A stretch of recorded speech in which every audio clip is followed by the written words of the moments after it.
asalaamaaleykum mbokk yi xarit yi ñuy seetaan ñu leen di jaajëfal di leen dalal jàmm ci seen émission bëccëgu samedi bi weekend bi ñu leen di ñaanal jàmm rek yendu ak jàmm tey ñu am mbégte ak kontaante di dalal si suñu jotaay kii di Abdoulaye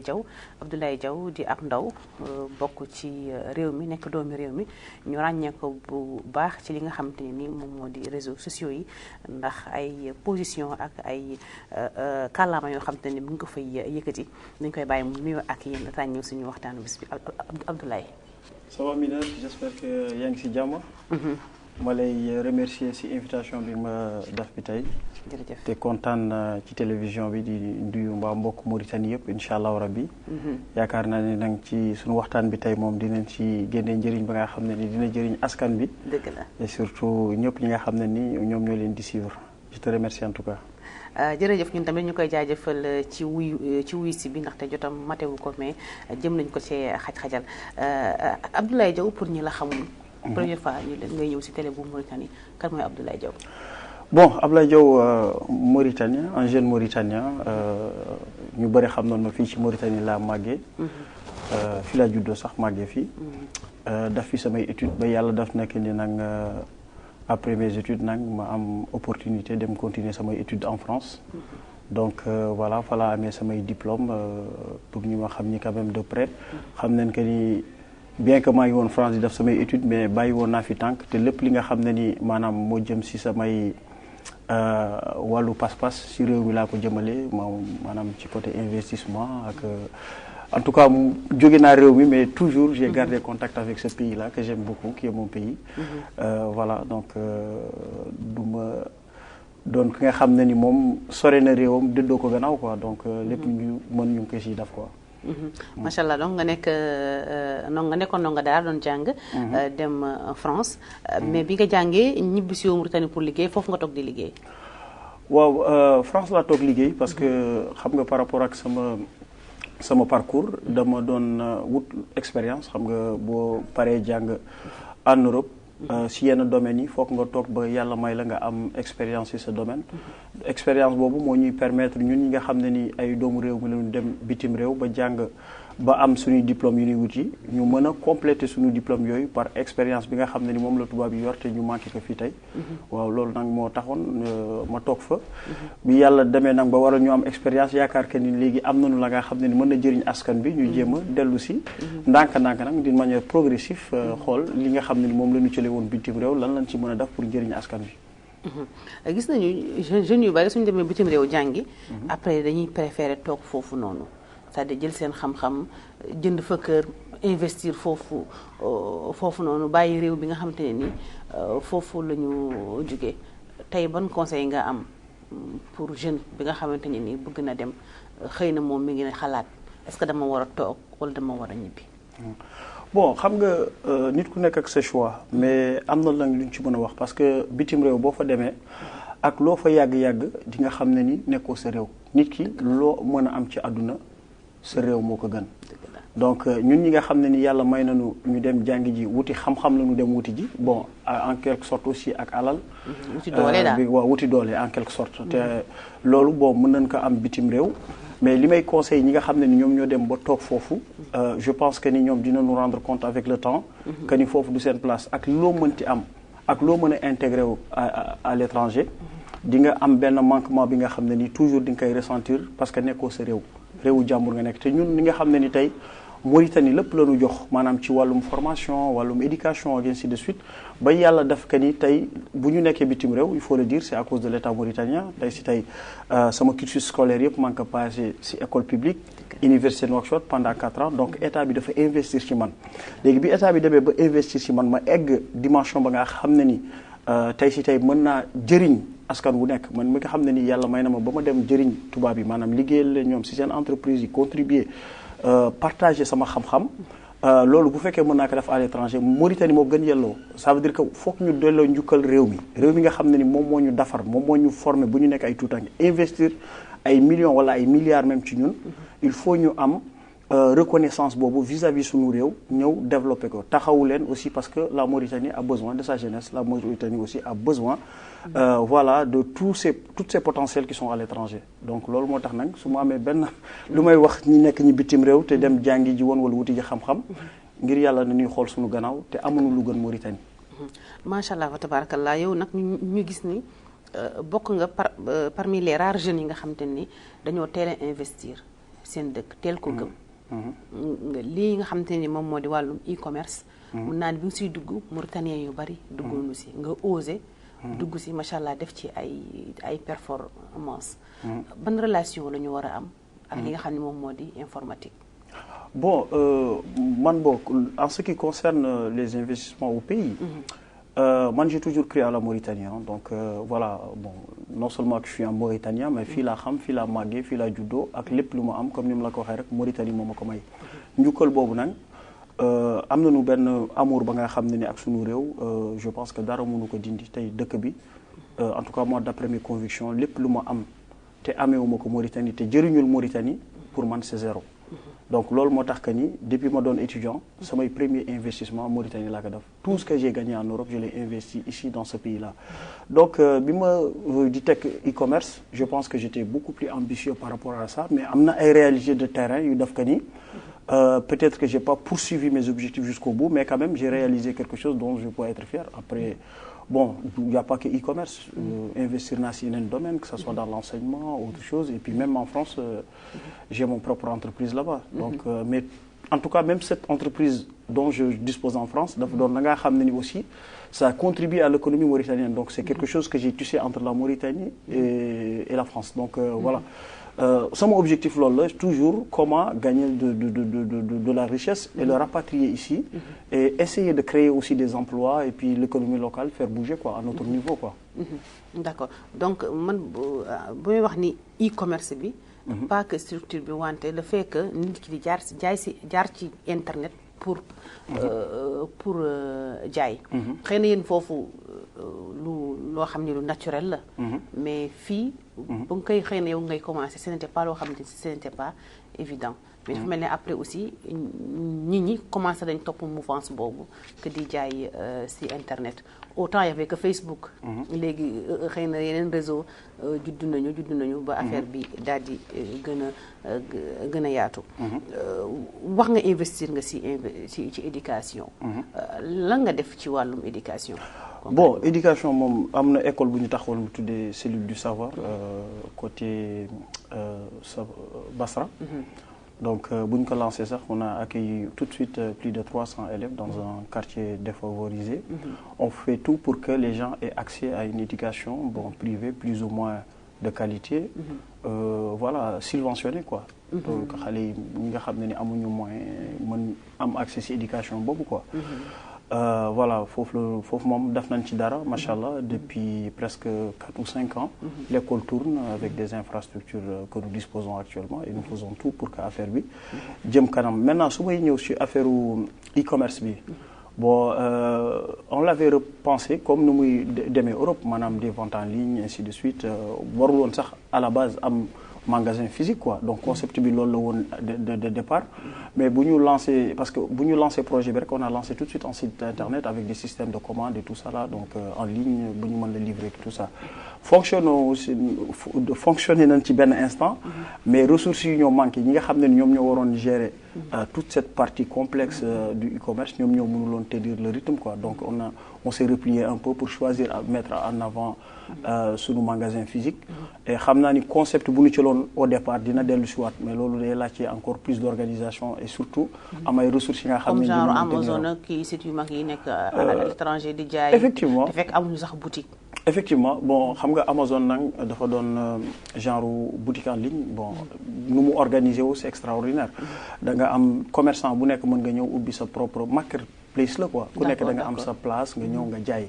donc ñoom Amazon en tant que tel am nañu seen propre produit mais duñu am seen benn ngan di moom site ba nga xam ne ni day am ay accès commerçant bu nekk mën nga ñëw su fekkee ci agréé nga ubbi sa compte commencé jaay biir Amazon ñu lay jaayal ñun idée bu ñu amoon bi bon c'était pas exactement comme Amazon mais ñun suñu propre boutique mën a proposer ay services am en ligne ak jaay avec livraison ainsi de suite.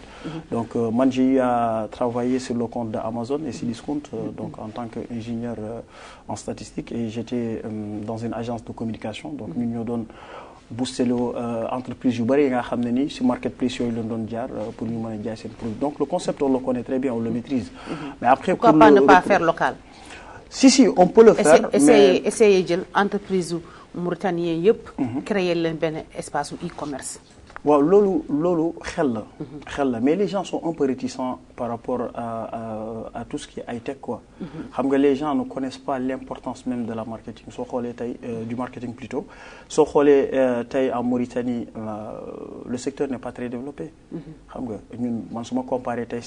les agences de communication yu noonu daf nga gis état bi nu muy communiquer nga gis entreprises yi les budgets qu'ils ont même pour la communication aujourd'hui le Mauritanien n'est pas prêt à investir dans ça. C'est pour ça qu'on est resté un peu à l'ère un peu archaïque si on peut le dire comme ça mais c'est que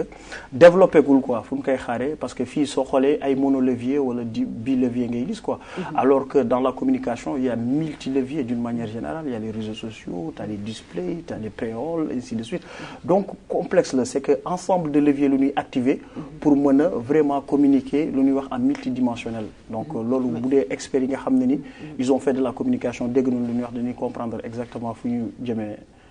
mais est-ce que nekkul Mauritanie moom si particularité am ci domaine bu bari aussi moo tax suñu communication ñu koy adapté xëy na ci suñu mentalité ndax xam peuple bu nekk fi mentalité am toll xëy na moom lu muy jëfee loolu lay reflété xëy na fii avant amuñu woon e-money. léegi am nañu e-money. e-money bi tax na tamit e-commerce bi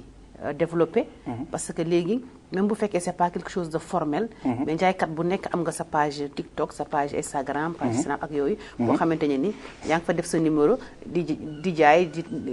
di transférer par e-money. aussi am na aussi service livreur yi léegi nekk aussi ay jeunes aussi yu ambitieux jënd seen moto di livrer est-ce que foogoo ni suñu mentalité ñun ko Mauritanien moo tollugum ci monolevier wala bilevier. Effectivement xam nga am na benn tendance positive c'est vrai qu'on a pris du retard comme ni ngay évoquer les infrastructures maintenant de livraison et tout ça là yi nga xam ne ni ñu ngi commencer di développer petit à petit les gens commencent à s'agripper à comprendre en fait lu mu tudd sax cette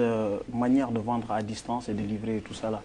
dafa am lu des man su may wax sur le plan de la communication am na la nga xam ne ni Mauritanie jël na si retard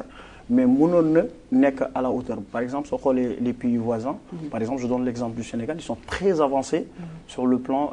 communicatif d'une manière générale que ça soit sur le digital et tout donc gars yi dem nañu mais ñun on avance à notre rythme am na la nga xam ne ni lu bëri tey si tey mënoon ko def même soo xoolee par rapport à beaucoup de choses je parle des campagnes présidentielles par exemple nit ñi bu ñuy dem di def les campagnes les gens sont toujours là avec des véhicules pour faire des tours des trucs comme ça alors qu'il y a des manières beaucoup plus high-tech où on peut toucher beaucoup plus de monde avec peu de moyens. Donc à travers est-ce que yaakaar nga ni couverture high-tech bi alphabétisation niveau bi nga xamante ni nit ñi war nañ fa mën a egg ba nga xam ne par exemple ku nekk day xëy war a mën a connecté wala ku nekk information numérique bi ni muy ñëwee mën a egg si moom mun ko comprendre est-ce que yaakaar nga ni aussi egg nañu foofu réalité yooyu aussi je pense que aussi politiciens yi ñoom xam nañu lu ñuy def ba drainer c'est-à-dire que ñoom tey jii nii di nga gis benn politicien par exemple bu jàng diplômé xam li ngay wax ni yëpp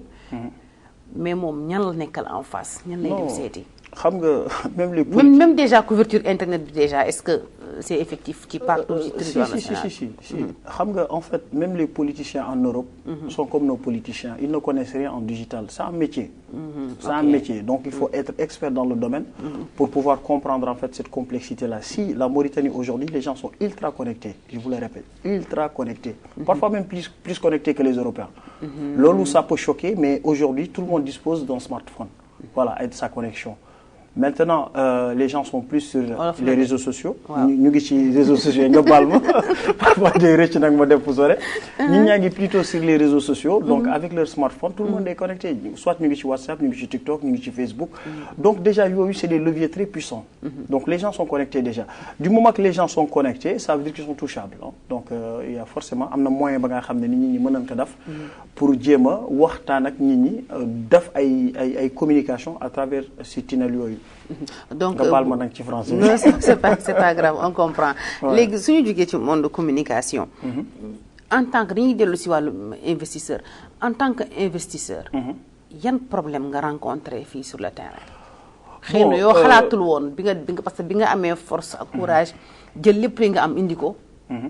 am ngay problème yoo jànkonte yoo xam ne xëy na xalaatoo ko woon. mais dëgg la xam nga problème yi moom du si ñàkk. Mauritanie dafa am ay réalité déjà am na lu bëri lu nit ñi di wax te du dëgg. nit ñi ils ont trop de clichés gars yi di la wax waaye dëkk bi nii la mel boo investir fii da lay bloqué fii da lay bloqué fii. te ñooñu koy wax ñi en général ils n'ont jamais expérimenté. man personnellement j'ai expérimenté mais am na lu bëri li ma doon dégg avant ma ciy dugg. dañ lay jox ay préjugés nga xam ne ni amul. mënoo réussir. dañ lay xool naa la mënoo réussir ci commerce bi damay boo ko duggee am na lu bëri lan lay wax yi nga xam ne ni c'est que du pipeau pour moi c'est des paroles les gens ne font que relayer des choses. dañuy wax rek dañuy waxaat mais xamuñu gis nga fii. le terrain c'est vrai il est glissant. mais ku nekk mën nga entreprendre foog nit ñi xam que ni instant bi seen réew la ñu nekk. que dara bloqué wu leen dara empêché wu leen ñu entreprendre maintenant dëkk bi am na yeneen réalité parce que tey boo fekkee ni da nga ñëw en tant qu'entrepreneur. da ngay soxla souvent am ressources yi nag ñuy poser problème parce que le Mauritanien la plupart en tout cas d'entre nous ils sont inactifs désactivés en quelque sorte pour nga activer nit ka nga xam ne ni dem na ba am âge 30 ans 40 ans musul liggéey donc l'esprit professionnalisme nga mën a ñëw teew xam nga ak rigueur bi mooy manqué quoi léegi ñun parfois lu ñuy tëggali en quelque sorte gars yi mun ñu ko fecc li may wax chaque fois donc longueur d'avance boobu nag moom mooy li nga xam ne ni vraiment day poser problème parce que parfois da ngay bëgg def mais ñi war a porter projet bi ressources yooyu nga dul am loolu mu doon premier blocage am na nag deuxième blocage maanaam corruption bi pour nga am aussi des gens loyaux autour de ton projet jàppee sa projet comme ni nga ko war a jàppee yow sa wàllu bopp loolu c'est tellement compliqué. corruption wala arnaque. bon parce que corruption xëy na ñu ngi koy wax ñu ngi koy xalaat xëy na si par exemple nga dem benn place war a am fa benn service il faut nga fay wala dara mais bu fekkee si ressources yi la est-ce que foofu on parle pas plus d'arnaque. bon on peut additionner les deux ñu def ñaar yëpp. corruption am na si arnaque am na si. parce que man su may jël par exemple samay conteneurs yu may wàcce fii port donc parfois. pour nous les entrepreneurs on a besoin d'avoir quelque chose de clair maanaam man tey su ma indee par exemple telle ou telle chose voici les taxes voici ce que tu dois payer tout doit être clair mais en Afrique boo fi ñëw booy def business amoo lu leer waaw tout dépend de quelqu'un ay paramètres yi nga xam ne ni foog nga joxe fii foog nga joxe fële foog nga neexal fii neexal fële xam nga loolu dafa doon la nga xam ne ni yow say paramètres fixes ou bien say dépenses fixes mënoo ko calculer ça peut bouger à tout moment te ñun ñi nga xam ne ni ñoo ngi nekk bitim réew di ñafe di collecter lépp lu ñu yàlla may ñu jéem ko indi boor bi pour maanaam dimbale suñu bopp dimbale suñu askan mën a créer ay emplois bu ñu taxawee noonu rek en fait du sotti quoi du sotti parce que il y a trop d'imprévus il y a trop de choses qui s'invitent à ton projet yi nga xam ne day ñëw daanu si sa kaw projet mu soo calculer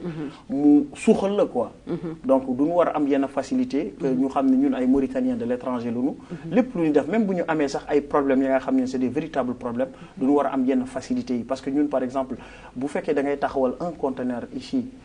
devant le port mauritanien déjà tu mets plus de 2 millions dans les comptes de l'État waxuma ça c'est des conteneurs sans véhicule su defee conteneur bi am na 4 oto wala ñaari oto déjà chaque oto il faut calculer à peu près 800 000 donc boo daanelee ñaari conteneur fii par mois déjà yaa ngi contribuer plus de 4 millions dans les caisses de l'État ça c'est minimum parfois ça peut aller jusqu'à 8 millions donc soo ko calculer ci année bi xaalis la minimum 42 millions ngay teg ci keesu état bi xam nga boo amee citoyen ba nga xam ne ni indil na la 48 millions ci keesu état bi fokk gaa ñu toog ñi fi xam que ni ëllëg service public yi peut-être yow mu la ñu ñuy fay wala inspecteur douane bu ñuy fay bi wala telle personne xaalis buy dugg ci keesu état bi ci ñu koy tibb di leen fay ñun ñoo koy liggéey de l'étranger ñëw di fay suñu réew dans le but que ñuy mën dugal de l'argent dans nos caisses loolu nag foog gars yi di ñu jàppale bu ñu amee ay jafe-jafe ñu ñuy indil di ñu fluidifier yenn affaires yi xam que ni ñii c'est des jeunes de la diaspora ñu ngi xar seen tànku tubéy ngir indi dara seen réew ñu leen di faciliter donc loolu c'est très important macha allah vraiment man damay am fierté di rencontrer genre jeunes Mauritaniens yi nga xamante ni gëm nañu seen réew bëgg nañu seen réew te ñi ngi ñafe dara yombul dara yombul boo nekkee fee nga liggéey yombul yaa ngi si àll sori say mbokk sori say lépp seddaay bi bu seddee mu metti bu tàngee mu metti nga war a ñëw fii su liggéey foofu ba sonn soo ñëwee fii ñi ngay liggéeyal ñi duñ la ko yombalal da ngay am employé bu war a xëy 9h mu xëy midi wala employé bu war a wàcc 22h wàcc 18h yooyu yëpp nga am employé boo xam ne xëy na dalay lekk su jaayee ñaar def benn si poche am loolu yëpp da ngeen koy dund. kon su mettee aussi si wetu état bi aussi dafay metti parce que man gis naa aussi lu bari mooy ay jeunes Mauritaniens yoo xam te ne nii dem nañu xëy na ñoom bi ñuy dem parce que xam ku nekk tamit sa expérience ak sa milieu dafa lay day def si yow ay influence xëy na ñoom balaa ñuy dem xamuñu woon naka la ñu war a liggéey xamuñu luy rigueur mais te yàgg bi ngeen di yàgg àll bi day def si yéen parce que balaa ngeen dem yéen ay Mauritaniens rek ngeen comme Mauritaniens yi nekk fii mais xëy na li ngeen dem foofu ngeen gis rigueur lu muy jur ngeen copier lu baax maanaam ngeen dem si xëy heure wàcc heure liggéey sa kéemtalaay kàttan ngeen ñëw fii du ngeen ko fi fekk loolu tax na tamit ay jeunes yu bari dañuy dem gëm yaakaar na ñoom bu ñu ñëwee mën nañu def dara mais bu ñu ñëwee bu ñu defee 1 année 2 ans dañuy delluwaat effectivement parce que gis nga man y a des gens même qui me disent investir au pays c'est de la folie parce que tellement qu'ils ont subi des mauvaises expériences que pour ñoom foofu dafa sa xaalis sax mooy sànni sa xaalis ci àll quoi donc lu ñu xam daal mooy toog Europe lekk sa xaalis booy dem vacances dem Canada wala États-Unis je vous assure il y a des gens qui sont comme ça bon il y en a d'autres aussi wala seen investissement ñu yemale ko fii si am fi benn kër am fi oto oui bon mooy secteur yi nga xam ne ni c'est pas pour man de l'investissement dynamique ñi nga xam ne ni bon c'est un peu égoïste mën nga tabax ay kër yu bëri loué ko loolu du créer emploi bu bëri donc benn kër benn location peut-être boo amee 10 kër sax benn nit mën na ko gérer soo nekkee ci ay secteurs yi nga xam ne moo gën a bouger il y a plus de risques mais l'argent circule et ça vous permet d'embaucher plus de personnes donc ça devient un peu fragile en termes de business mais loolu dafay bëri ay paramètres de risque par rapport au personnel par rapport aussi à l'activité d'une manière générale mais faut que population bi surtout ñu nekk fii comprendre que ni képp ki nga xam ne ni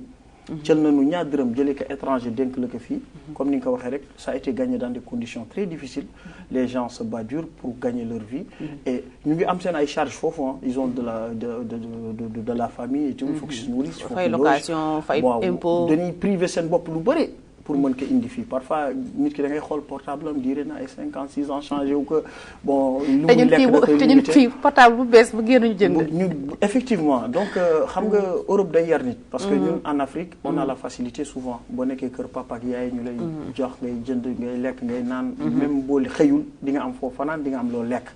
te Europe melul noonu tey si tey boo amul xëy kenn du la fayal sa loyer yaa koy fayal sa bopp boo amul loo lekk tu vas te débrouiller à manger ce que li nga am si sa wàññ donc amul xaaraan fii amul xaaraan fële les gens n'ont pas le temps ku nekk da nga tëj sa buntu kër di dundoo sa kii koo ñëw sax ñaan service ne ko lebal ma lii voilà c'est pas possible parce que li ma yor li doyu ma daf ma doy juste pour ma dund maintenant ceux qui se privent de tout yamale seen dund parfois même privé seen bopp yenn affaires yi pour pouvoir investir tuuti lu leen yàlla may pour mën ko fructifier dimbale seen bopp te dimbale ñi nga xam ne ñoom lañ bàyyi seen gannaaw mais bu leen gars yi taxaw bu baax day metti bien sûr léegi dernière question rek balaa ñuy quitter le monde des affaires nag ñëw ci beneen monde nan nga gisee évolution e-money fii en Mauritanie pour man c'est une très bonne chose depuis ma ñëw avec les systèmes de transfert bancaire de paiement sans autant porter l'argent vraiment c'est une révolution pour la Mauritanie et je pense que ça sera quelque chose vraiment de positif pour les affaires franchement la Mauritanie sur ce côté-là je dis chapeau et il y a un travail numérique qui est fait c'est extraordinaire je le vois depuis l'extérieur mais sur ce côté-là la Mauritanie bouge bien macha allah tabaraka waaye léegi nga dimbali ñu si wax olof bi nag surtout partie bi nga xam waaw baal ma moom la ñu jëm léegi dañuy wax nañ ci wàllu communication bi wàllu affaire investissement léegi nag dañuy ñëw nag si lu wàll li nga xamante ni moom moo ni wàllu nekk na askan wi sa li nga xam ne moom mooy sa engagement social ak politique su fekkee mën naa ko tuddee noonu gis nañu koo xamante ne ni unité nationale daf la jaral lu nekk fu ñu la fekk si réseau yi yaa ngi wax waxu unité nationale am ñu lay comprendre am ñu la dul comprendre am nga ci ay amis comme am nga ci ay ennemis am nga ci ay xarit am nga ci ay noon ndax ni ngay taxawee di défendre li nga xam te ni moom moo di unité nationale bu Mauritanie yow soo déggee unité nationale bu Mauritanie nan nga ko comprendre nan nga ko jàpp yow nañ ko war a mën a doxalee. xam nga il faut ñu jël dimension ñu dem ci benn aspect humain c'est très important. ñun ay nit lañu. te nit bépp doomu aadama bu yàlla sàkk ci suuf wala sax muy li nga xam ne ni maanaam. lépp lu am rox. lu mu soxla ci àdduna rek mooy dund jàmm. waaw léegi tey yàlla def nañu ko ni comme je l'ai dit par pur hasard man dama yeewu rek. choisir ma nekk Mauritanien. aw ma choix bi. yàlla moo jékki-jékki rek ne Ablaye de fii laa koy génnee. muy nekk Mauritanie nga yeewu. gis diversité. j'ai pas choisi cette diversité là. moi j'ai pas choisi d'avoir un voisin birmani, j'ai pas choisi d'avoir un voisin hartani, j'ai pas choisi d'avoir un voisin soninké ou bien walo walo ou autre chose. Mais loolu ça fait partie de moi. dama juddu fekk ko fii. sa patrimoine la en fait. sama mën nga ko tuddee loolu man pour man concept bi c'est très simple. faut que gars ñi ñu jëkk ëpp de niveau génn ci brouillard bu ñu nekk bi. ñu xam ne ñun on est des êtres humains. lu ñu soxla rek mooy dund ba nga xam ne ni sa dignité di nga ko mën a préserver am dund ba nga xam ne c'est digne loolu rek la ñu soxla te nit li ma lay wax ñun ñëpp benn lañu. ñun ñëpp benn lañu loolu c'est pas des paroles man je le dis ça me vient du fond du cœur parce que il faut un travail ba nga xam ne ni chacun doit le faire. Sur lui te ñu sore aussi li nga xam ne ni moom la ñu hérité ak cliché yu ñu jaay yi parce que en Mauritanie man j'ai l'impression personnellement il y a trop de manipulation dafa bare manipulation ba nit ñi dañu dem ba finalement di catégoriser seen bopp te loolu warul nekk dans une société on parle d'état-nation bu la yàlla mayee nga am diversité da nga koy nangu gérer ko te diversité boobu richesse la fokk nit ñi xam que ni richesse la ñun nag am nañu suñu histoire am suñu culture comme bépp pays bu am ci àdduna xam nga jaar-jaar am na lu metti am na lu naqadi am na la nga xam ne ni sax boo ko xalaatee sa rangooñ tuuru mais nit da ngay am lu ñuy wax esprit de dépassement on se base sur le passé pour mieux préparer notre avenir et notre avenir nous ne pouvons que le réussir ensemble pas dans la division loolu moo tax man lépp li nga xam ne ni day féewale Mauritanien bi wallahi alazim yàlla xam lu mooy def parce que je sais que l'échec est dans la division et le sali si unité la bokk fokk nit ñi booloo nekk benn te man dinaa dem encore beaucoup plus loin lépp li nga xam ne ni mooy caste personnellement moi j'y crois pas ñun ñëpp ay êtres humains la gis nga àdduna dafa am la nga xam ne ni jarul dara tey si tey boo xoolee dépassé nañu les trentaines te lu mu fiy dund bareetul te wallahi al azim képp ko ak koo mënti doon ak statut boo mën a am ci àdduna ak famille boo mën a jógee boo deewee dañ lay dugal ci pax bëgguma la wax la suite ku nekk xam na ko ku nekk na xam la mooy suite bi bu la dugalee ci pax ana sa statut bi nga doon bàkkoo ana sa caste bi nga doon bàkkoo ana sa je ne sais pas ethnie bi nga doon bàkkoo du la jëriñ dara ñun du ñu am leer ba nga xam ne ni yàlla moo nu ko wàccee muy Qur'an soo dégloo le dernier serment du prophète sallallahu alayhi wa sallam lan la ñu woote unité yéen jullit yi cri bi nekkul seen diggante ma yokk ci man nag ethnie bokkul seen diggante caste bokkul seen diggante yéen ñëpp benn ngeen te ay ñun ñëpp ay nit lañu donc ñun ay multitude de division lañu am en fait non mais gis nga dafa jarul ñàkk division entre xeet division entre communauté division yooyu malheureusement c'est de l'ignorance je peux choquer nag xam naa li may wax du neex ñu bari mais man je le crois c'est ma perception je suis pas là pour parler pour plaire à qui que ce soit mais dëgg dañ koy wax loolu amul fondement amul base si diine ci aada ak ci tradition foo ko cël du moment que yaa ngi croire à ces divisions là yow ci bopp tu es en contradiction à tes propres valeurs que ça soit islamique et autre chose c'est contre-productif loolu Mauritaniens yi foog ñu def ci liggéey ba nga xam ne ni vraiment que ça soit l'État l'opposition les gens doivent travailler durement pour que ces barrières entre les peuples tombent entre les castes tombent nit rek nga doo weesu nit voilà li nga mën a am ak li nga war a bàkkoo mooy maanaam peut-être say jëf yi nga mën a jëf fii pour mu mën jëriñ doomu aadama yi jëriñ askan wi xam nga loolu sax en bon musulman mënoo ko bàkkoo effectivement mais ci gàttal sax xam nga gis nga àdduna comme ni mu la koy wax rek ñëpp duñu bëgg a dindu d'une manière digne et respectueuse te yàlla nag mooy maye mën na may ku nekk te képp ku yàlla may duñ ko war yëkkati jàppaku gis nga société tey si ñoom ñun 5 millions Mauritaniens lañu xamoo tey yàlla kan la cël fii daf ci moom li nga xam ne ni buñ ko jàppalee mooy jëriñ Mauritanie bi yépp mën na doom nekk doomu gardien buy tëdd fii si mbedd bi mën na doon doomu xawma lan gaskatu foos bu nekk bi fële mën na doon doomu ka nga xam ne ni mi ngi taxaw ci feu rouge yi yàlla daf na ci xale boobu la nga xam ne ni dafa ko kenn ci Mauritanie loolu moo tax gis nga dans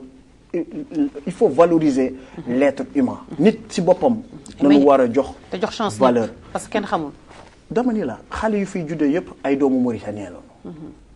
gis nga duñu war jox nit importance comme ni ko yàlla fonkee xamuñu fan la ñuy yàlla maye un génie demee peut-être que moom mooy indi teraanga ci réew mi teraanga ba nga xam ne ni ku nekk si ñun dina la jëriñ loolu moo tax nag xale yëpp dañ leen war jox une opportunité de réussite xam nga sa doom yow bu réussir dafa war nekk sama fierté parce que c'est un Mauritanien qui a réussi pour la Mauritanie beneen bu ko yàlla maye ëllëg mu dem dina indil Mauritanien yëpp loolu moo tax duñu war a ouvrir ëpp suñuy vision ouvrir suñuy xol yaatal xam ne njaboot bi yëpp ñun ñoo ko moom quelles que soient les origines l'essentiel c'est la Mauritanie qui compte voilà tubaab bi xam nañu loolu ils l'ont compris aujourd'hui nga doon étranger ñëw seen réew ti dégage des capacités hors normes dañ lay jël taf la si seen bopp ñu ne kii dañ koy accompagner daf la non nationalité mooy gën a tuuti lu la jox daan la jox lépp lu la war a jox dans le l'unique bi li la yàlla may li nga mën ko exploiter ñëpp jëriñoo si xam nga sama yaay dafa daan wax ni bu la yàlla mayee mbër da ngay ànd ak moom muy bër di daane mu ngi neex si ñen mbër kenn du ko galgal bu la yàlla mayee mbër da ngay nangu ni kii mbër la naa jàpp fukki loxo ci moom pour avancer loo ko te yàlla nag mooy maye te xamuñu ku muy may pas parce que doomu ministre nga yàlla daf na si yow lu mu deful ci kenn pas question que doomu colonel nga wala doomu général nga ñëpp yàlla moo xam ku muy may donc xale yëpp lañu war a yër xale yëpp lañu war a investir si ñoom pour ëllëg ñu mën am la nga xam ne moo gën suñu réew kon dafa mel ni kon nguur gi war na gën mën a taxaw si jàng mi waaw école républicaine bi on espère que dina fructifier mën a may égalité des chances doomu Mauritanie yëpp ku amul jàng même jàng bi nekk dans les mêmes conditions waaw man l'idée en tant que telle je l'ai toujours salué je dis que pour man sama wàllu bopp conviction personnelle lay wax nag nga baal ma pour man école privée danger la parce que aujourd'hui soo xoolee lu ñu am ci ay école équité dafa manqué ci société bi yow lan nga may expliquer xale bu fay 300 000 ouguiya par mois am xale ba nga xam ne 3 000 ouguiya lay fay par mois kii fayul dara mais foofu déjà moyens yu gars yi di débourser pour encadrer seen doom yi déjà am na benn déséquilibre social man waruma fay sama papa pauvre la aw ma accès à la connaissance parce que sama papa amul alal loolu du yoon loolu injustice la faut que gars ñi yemale parce que man l'idée que gouvernement bi amoon di supprimer classe progressivement bon méthode bi pour man on peut en discuter mais l'idée au fond elle est louable elle est saluable loolu idée bu baax la faut que ñëpp comprendre que ni duñu war a am ay écoles républicaines yi nga xam ne ni xale yëpp ñoo ciy tolloo scolarisé man par exemple su ma jëlee sama cas personnel école annexe laa doon jàngee j'ai appris avec des enfants de colonel j'ai appris avec des enfants des ministres même te temps yooyu colonel ci Mauritanie moo nekkoon patron amul woon général léegi dama la bëggoon expliquer rek même doomu ministre yi on était ensemble à l'école annexe bi ma jaaree aussi lycée Tavrar Zeina c'était pareil donc on a étudié en fait loolu moo tax tey man bi ma nekkee université de Nantes jàng naa ak doomu ministre mauritanien donc c'est normal le départ on est parti dans les mêmes écoles publiques à l'arrivée on est dans les mêmes universités c'est tout après aujourd'hui je peux me permettre à avoir le même boulot que l'enfant du ministre ou l'enfant du président loolu équité la ba nga xam ne ni société bu nekk da nga ko war a am na gars yi bàyyi xel ni que ni tey bu ñu taxawul xale yi ëllëg dinañu construire plus de prison insécurité dina gën a bari ci réew mi nañ ciy bàyyi xel dëkk bu dul construire ay école te géréwul ay doomam maanaam demee vous allez basculer dans la violence et dans l'anarchie te loolu nag gars yi duñ ciy taxaw dégg naa ñuy wax l'insécurité partout il y a trop de délinquance mais c'est les conséquences d'une éducation qui est mauvaise c'est tout il y a pas besoin de réfléchir xale boo ko outillewul tey bu mu mën en place am dans une société il se retourne contre la société c'est une manière de se révolter gars yi bàyyi ci xel nag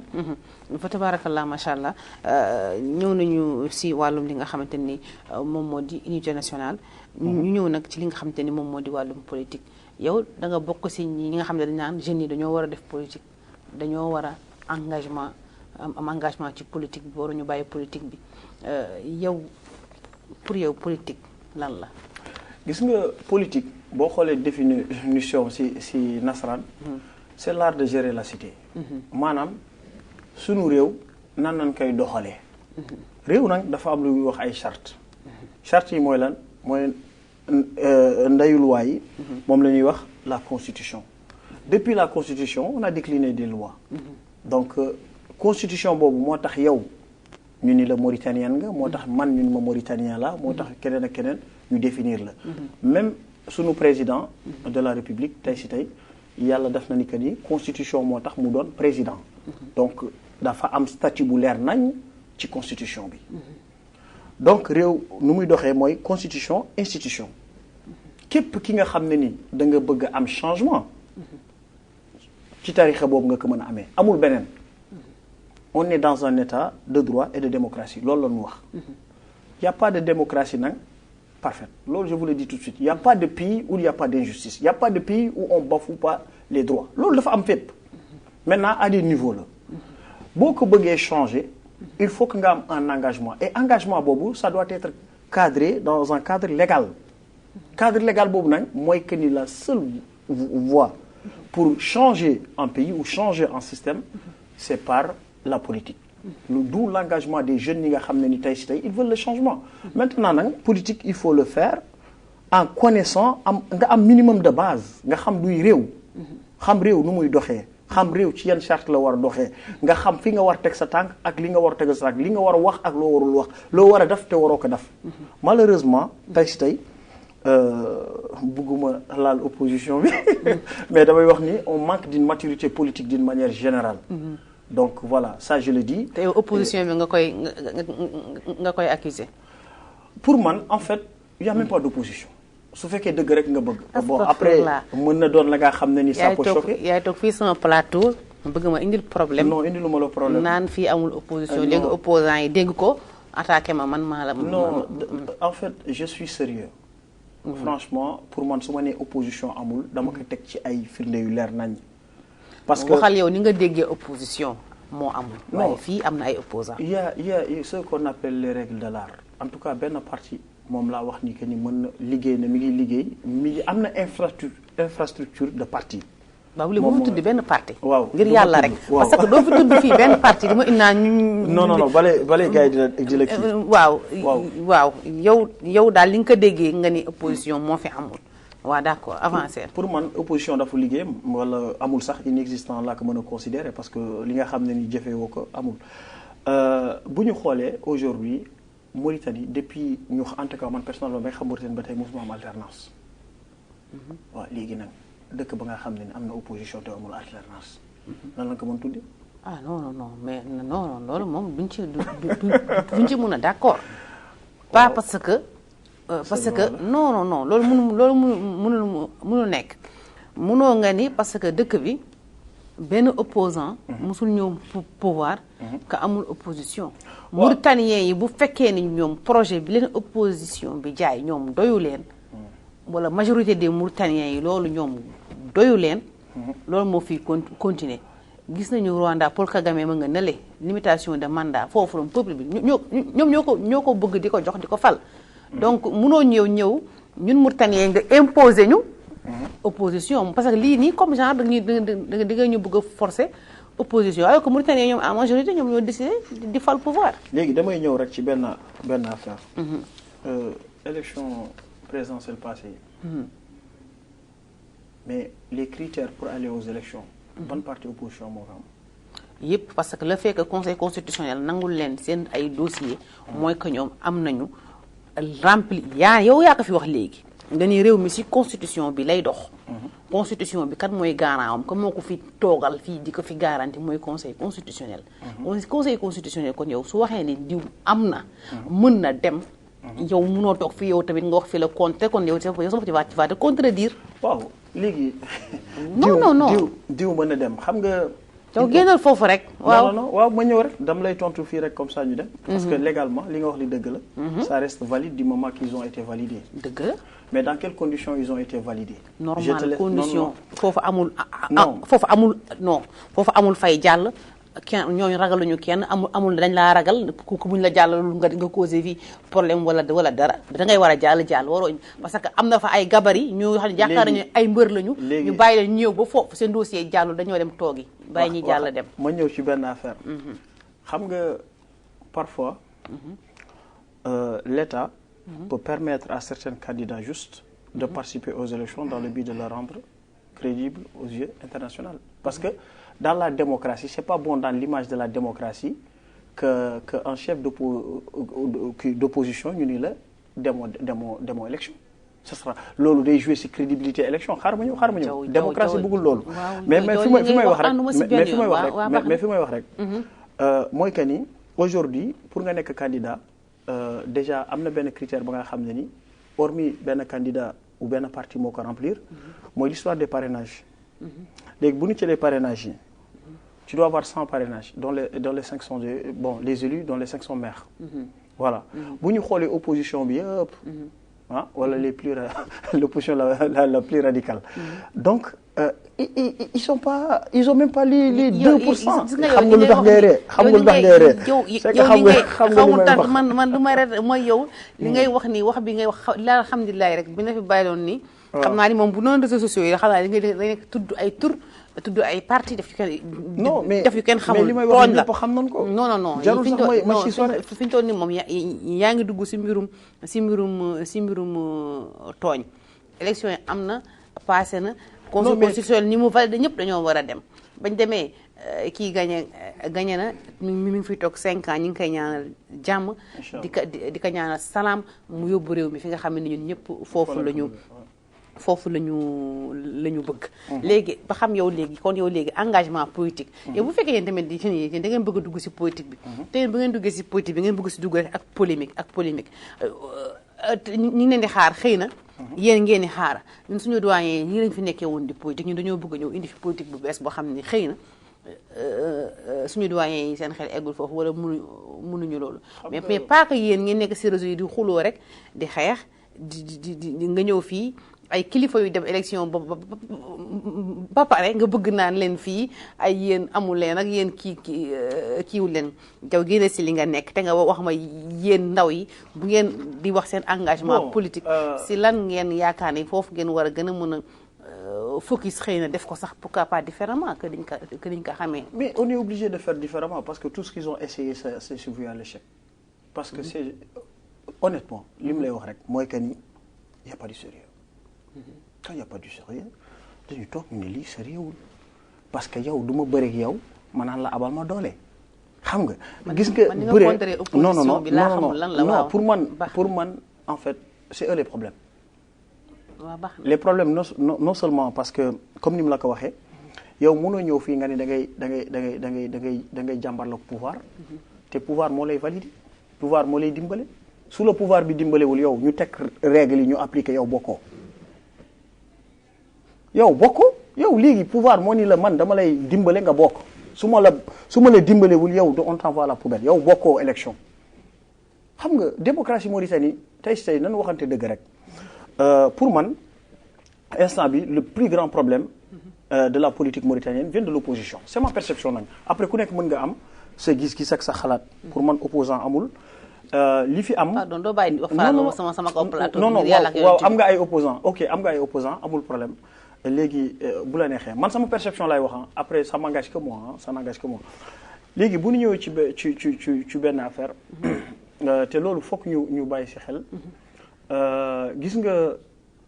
politique doo xaar ba ay 2 mois des élections nga ni da nga bëgg a dem élection et puis commencer di créer ay polémique te boo demee élection dans les conditions dans lesquelles ñu accepté la ñu dóor la nga ni doon dama wax animé yéen jeunes yi yéen nag waa yéen naka ngeen politique bi ngeen xamante ni ngeen xëy na waaw bu ngeen ñëwoon temps bi nga ngi jeex noonu ngeen ko fas yéenee defee waaw man léegi en tout cas ñun man sama perception bopp déjà il faut que nit ñi comprendre état nu muy doxee te ñun si loolu la ñuy njëkk doxee maanaam xam les chartes de ce pays là ñu tegu si charte et puis on sera plus dans la proposition gis nga opposant dafay aider gouvernement mu assurer taxawaayam daf nga war a nekk benn sentinelle yow même bu la yàlla mayul sax nga am nguur mën nga contribuer si gestion nguur bi di proposer oui mais il faut être dans la proposition parce que ñi nekk aux commandes c'est des êtres humains parfois ils peuvent être perdus ils peuvent manquer de vision mais yow opposant da ngeen wala challenger de sorte que ñoom ñu mën a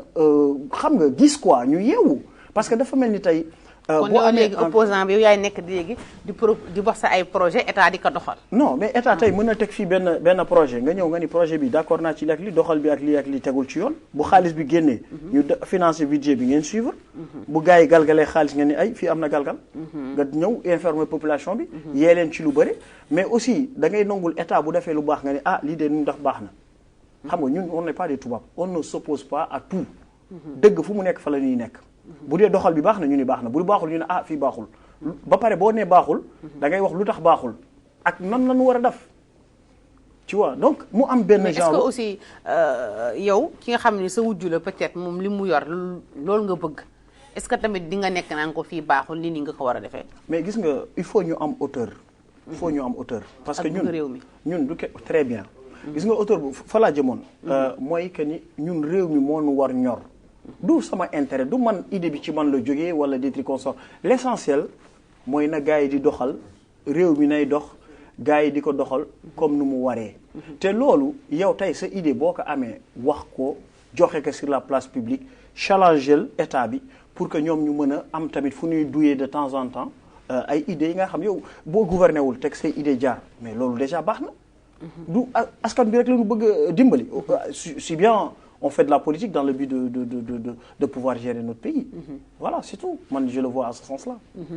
waaw léegi ñu ngi may xamal te ñu bàyyi nag politique provocation baaxul ak manipulation yàlla na si yàlla musal waaw parce que yow provocation bi fi ñu toll nii yow loolu nga doon def du mën a taxé de manipulation même provocation bi moom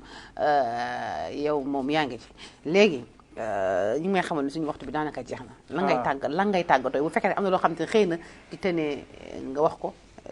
te temps bi may ñu ko rek nga brosi rek tàggatoo man daal li may wax daal je vais m'adresser notamment à la jeunesse mauritanienne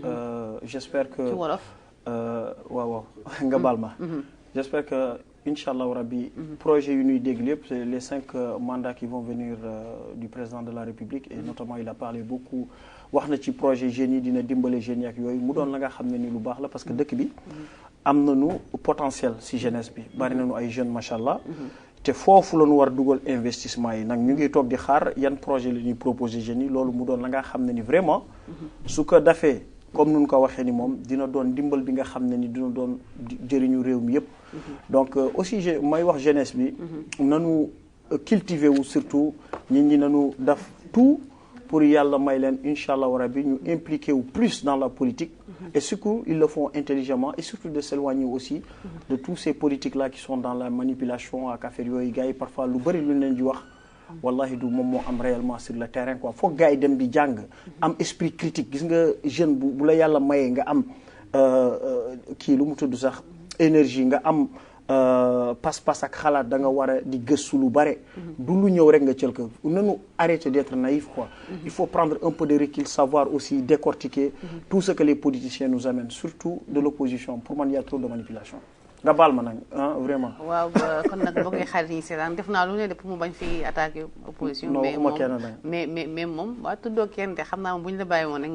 nga daal di xaabaabal kon nag ñuy jaajëfal bu baax yéen ñi ñu doon seetaan ma amoon mbégte bu baax di ko dalal moom Abdoulaye Diaw